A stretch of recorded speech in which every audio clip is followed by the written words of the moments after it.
तो पहला चीज़ अब हमें ये देखना होगा कि आखिर हमें सर्वर ख़रीदना क्यों पड़ेगा, क्यों नहीं हम अपने कंप्यूटर का इस्तेमाल करके उसी को बना देंगे सर्वर। तो सबसे पहला चीज़ हो जाता है ना, वो इसमें ये है कि तुम्हारा जो सर्वर है वो चौबीसों घंटे चलना चाहिए, वो चौबीसों घंटे ऑन रहना चाहिए। अब ऐसा सोचो कि तुमने एक ऑनलाइन शॉप बनाया और पूरी दुनिया में है वो, और पूरी दुनिया के लोग खरीद रहे हैं। तो अब तुम अगर रात में कंप्यूटर बंद करके सो जाओगे तो जो यूएस में लोग बैठे हैं या जो बाहर के जो लोग हैं उसको एक्सेस नहीं कर पाएंगे। इसलिए सर्वर ऐसा होना चाहिए जो कि हमेशा वो चौबीसों घंटा चले। दूसरा हो जाता है क्या कि नीड्स टू स्केल। एक्चुअली मतलब क्या हो गया इसका कि बहुत सारा अगर कस्टमर का रिक्वेस्ट आता है तो क्या तुम्हारा सर्वर उसको झेल पाएगा?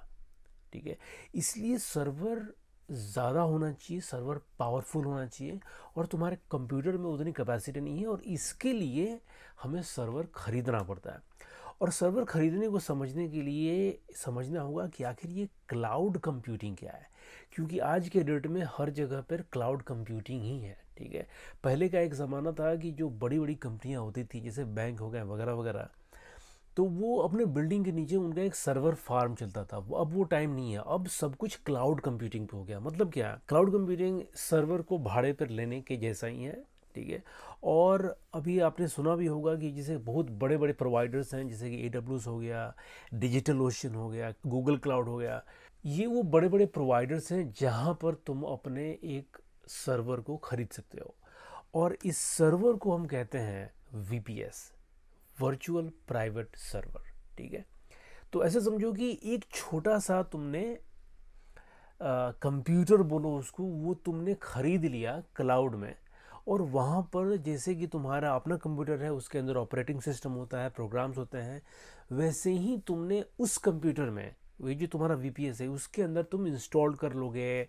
जो कुछ भी तुमको करना है तुम उसके अंदर उस चीज़ के अंदर करोगे। तो अब हमें चूज़ करना पड़ेगा कि हमें किस टाइप का ऑपरेटिंग सिस्टम चाहिए। तो मेनली दो होता है, विंडोज़ होता है और यूनिक्स होता है। और यूनिक्स ज़्यादा फेमस है क्योंकि यूनिक्स में बहुत सारे तुम्हारे पास ऑप्शंस मिल जाते हैं, और सबसे बड़ा जो है वो है लिनक्स का। ठीक है, तो लिनक्स में तुम्हें इतने सारे मिल जाते हैं ऑप्शन जो कि मोस्ट कॉमन है। तो मोटा मोटी अभी समझने की जिसकी ज़रूरत यह है कि विंडोज सर्वर भी तुम बना सकते हो यहाँ पर, लेकिन उतना ज़्यादा ये फेमस नहीं है। ये हो गया ऑपरेटिंग सिस्टम के बारे में। अब हम बढ़ते हैं आगे और समझते हैं कि चलो अगर हमने अपना ऑपरेटिंग सिस्टम बना लिया, अब हम देखेंगे कि इसका ऑथेंटिकेशन कैसा होगा। मतलब कि कैसे हम इस चीज़ के अंदर लॉगिन करेंगे, या क्या कोई भी लॉगिन कर सकता है, या जो हैकिंग वकिंग होता है कैसे हम उस चीज़ को सिक्योर करेंगे अपने सर्वर को। और ये समझने के पहले हमें ये देखना होगा कि किन किन टाइप से हम कर सकते हैं। तो एक तो जो यूज़र नेम पासवर्ड, ये तुम सबने सुना होगा कि जैसे हम अपना ईमेल अकाउंट बनाते हैं तो उसमें यूज़र नेम पासवर्ड का इस्तेमाल करते हैं, तो वो भी एक तरीका है, लेकिन वो उतना सेफ तरीका नहीं है। बायोमेट्रिक भी एक तरीका है जिसके बारे में अभी हम यहाँ पर चर्चा नहीं करने वाले हैं, और बहुत ज़्यादा कॉम्प्लेक्स है वो। जो मोस्ट कॉमन तरीका है जो कि बहुत सेफ है और ये अक्सर इस्तेमाल में आता है, और वो है SSH की। ठीक है, अब हम समझेंगे कि SSH की क्या है, लेकिन वो समझने के पहले हम ये समझना होगा कि हैशिंग क्या है। ठीक है, तो हैशिंग क्या होता है ना कि जैसे मान लो कि तुम्हारे पास कोई बड़ा सा इंफॉर्मेशन है। ठीक है, तो एक हैशिंग का फंक्शन होगा, और वो फंक्शन क्या करेगा कि उस पूरे बड़े इंफॉर्मेशन को वो एक छोटे से किसी कैरेक्टर्स में डेवलप कर देगा, उसको इनक्रिप्ट कर देगा, वो चेंज कर देगा। तो इससे क्या होगा कि फिर किसी को मालूम नहीं पड़ेगा कि भाई आखिर ये एक्चुअल इंफॉर्मेशन क्या है।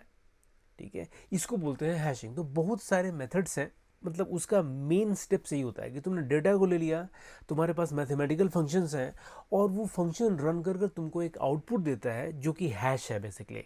ठीक है, अब हम देखेंगे कि इसका इस्तेमाल हमारा SSH की पेयर में कैसे होता है। तो SSH की क्या होता है ना कि पहले तो इसको हम बोलते हैं सिक्योर सॉकेट सेल। SSH की पेयर के अंदर दो चीज़ें होती है, एक होता है तुम्हारा प्राइवेट की और दूसरा होता है पब्लिक की।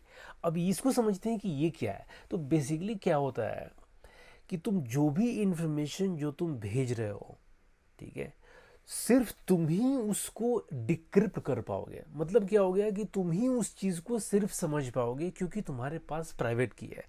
अब इसको देखेंगे कि अगर इसका सवाल हम करेंगे अपने सर्वर के ऊपर, तो क्या करेंगे, जैसे कि हमारे पास यहाँ पर हमारा कंप्यूटर हो गया और ये हमारा सर्वर हो गया। तो अगर हमें कोई भी डेटा भेजना है, अगर हम उस डेटा को अपने पब्लिक की के साथ हम सर्वर पर भेजेंगे, तो सर्वर अपने प्राइवेट की के साथ इसको डिक्रिप्ट कर पाएगा, समझ पाएगा कि भाई मैंने क्या भेजा है। लेकिन ये इन्फॉर्मेशन जो मैंने यहाँ से भेजा है, अगर किसी ने हैक कर लिया तो उसको मालूम ही नहीं पड़ेगा कि ये चीज़ क्या है। क्यों? क्योंकि उस इन्फॉर्मेशन को डिक्रिप्ट करने के लिए प्राइवेट की पड़ेगी ज़रूरत, जो कि सिर्फ मेरे पास है। ठीक है, इसलिए एसएसएच सबसे ज़्यादा पावरफुल हो जाता है, क्योंकि ये प्रॉपरली इनक्रिप्ट करता है ये।